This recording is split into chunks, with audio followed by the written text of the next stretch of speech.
Good afternoon students. Bhajan Pal Bhatia educational group के digital world में आपका स्वागत है। डियर स्टूडेंट्स, हिंदी गद्य खंड के अंतर्गत जो प्रकरण आज हम पढ़ने जा रहे हैं वह है निबंध बात पर आधारित गद्यांश से संबंधित प्रश्नों के उत्तर। आइए देखते हैं कि हमें इसमें क्या करना होता है। यहाँ पर हमें एक गद्यांश दिया हुआ रहता है और उस गद्यांश के आधार पर कुछ प्रश्न दिए हुए होते हैं। हमें इस गद्यांश को पढ़कर इन प्रश्नों का उत्तर देना होता है। जैसे सबसे पहला प्रश्न है कि उपयुक्त गद्यांश के पाठ और लेखक का नाम लिखिए। तो इस पाठ का नाम है बात और लेखक का नाम है प्रताप नारायण मिश्र। अब जो दूसरा क्वेश्चन है वह होता है कि रेखांकित अंश की व्याख्या कीजिए। रेखांकित अंश की व्याख्या का अर्थ है कि जिन पंक्तियों के नीचे ये रेखा खिंची हुई है हमें उतनी ही व्याख्या करनी होती है। इसके लिए हम इस गद्यांश को पढ़ेंगे। देखिए, यदि हम वैद्य होते तो कफ और पित्त के सहवर्ती बात की व्याख्या करते तथा भूगोल वेत्ता होते तो किसी देश की जलवात का वर्णन करते, किंतु दोनों विषयों में से हमें एक बात कहने का भी प्रयोजन नहीं है। तो इसकी व्याख्या को हम इस प्रकार लिखेंगे। प्रताप नारायण मिश्र जी बातचीत के महत्व पर प्रकाश डालते हुए कहते हैं कि एक व्यक्ति जिस प्रकार का कार्य करता है वह उसी प्रकार की बात करेगा।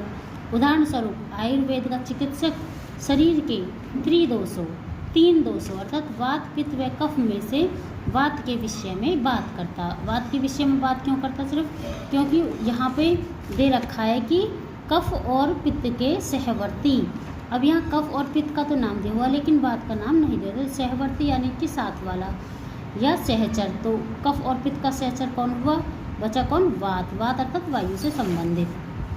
तो उन्होंने कहा है कि वात के विषय में बात करता और यदि भूगोल का जानकार होता, भूगोल वेत्ता का अर्थ था भूगोल का जानकार होगा तो वह देश की जलवायु का वर्णन करेगा। यहाँ पर उन्होंने लिखा है कि जलबात का अर्थ होता है जलवायु का वर्णन करता। लेकिन हमारा इन दोनों विषयों अर्थात ना तो यहाँ पर उसका संबंध आयुर्वेद का चिकित्सक होने से है और ना ही भूगोल वेत्ता या भूगोल का जानकार होने से है। इसलिए लेखक ने कहा है कि हमारा इन दोनों विषयों में बात कहने का कोई भी प्रयोजन नहीं है। अगला क्वेश्चन देखेंगे। वैद्य किस बात की बात करते हैं? वैद्य या चिकित्सक कफ और पित्त के सहवर्ती बात की बात करते हैं। भूगोल वेत्ता किस बात का अध्ययन करता है? भूगोल वेत्ता देश की जलवायु का वर्णन तथा अध्ययन करता है। हम अपने हृदयस्थ भावों की अभिव्यक्ति किसके माध्यम से करते हैं? हम अपने हृदयस्थ भावों की अभिव्यक्ति बात के माध्यम से करते हैं, अर्थात बात के द्वारा ही मन के भावों को, हृदय के भावों को एक दूसरे तक पहुंचाया जा सकता है। अब हम अगले गद्यांश पर आधारित प्रश्नोत्तरों को देखते हैं। सच पूछिए तो इस बात की भी क्या ही बात है जिसके प्रभाव से मानव जाति समस्त जीवधारियों की शिरोमणि अशरफ उल मखलूकात कहलाती है।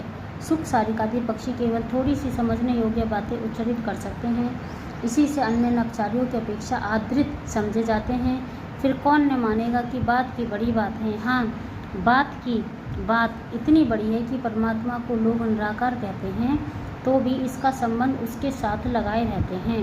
वेद ईश्वर का वचन है, कुरान शरीफ कलामुल्लाह है, Holi Bible word of God है। यह वचन, कलाम और वर्ड बात ही के पर्याय हैं जो प्रत्यक्ष मोक्ष के बिना स्थिति नहीं कर सकती, पर बात की महिमा के अनुरूप से सभी धर्मावलंबियों ने बिन वाणी वक्ता बड़जोगी वाली बात मान रखी है। अब देखिए, सबसे पहला प्रश्न, गद्यांश के पाठ और लेखक का नाम लिखिए। तो अभी जैसा हमने पहले वाले गद्यांश में बताया था, पाठ का नाम बात और लेखक का नाम पंडित प्रताप नारायण मिश्र। दूसरा है रेखांकित अंश की व्याख्या कीजिए। तो देखिए, आपको जहाँ से रेखांकित है और जहाँ पर ख़त्म है वहाँ तक की व्याख्या आपको करनी है। इसमें आप लिखोगे कि प्रताप नारायण मिश्र कहते हैं कि बात का ही प्रभाव होता है जिसके कारण मनुष्य को अन्य नभचारी अर्थात पक्षियों की अपेक्षा अधिक आदर प्राप्त होता है।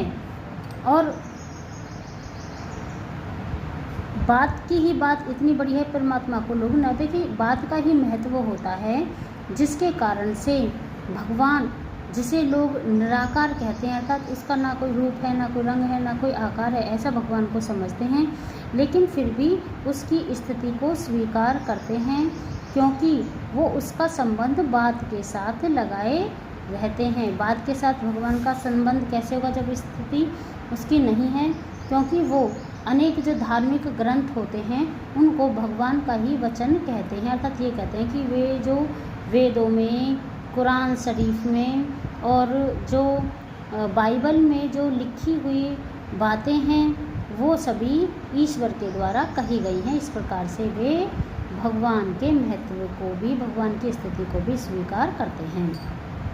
प्रश्न 3, सुक, सारिक आदि अन्य नवचारियों, ये देखिए, किस कारण मानव जाति समस्त जीवधारियों की शिरोमणि है? किस कारण से? इसमें उत्तर लिखोगे कि बात के प्रभाव के कारण ही मानव जाति समस्त जीवधारियों की शिरोमणि, शिरोमणि अर्थात सबसे श्रेष्ठ है। सुक, सारिक आदि अन्य नवचारियों की अपेक्षा अधिक आदर क्यों पाते हैं?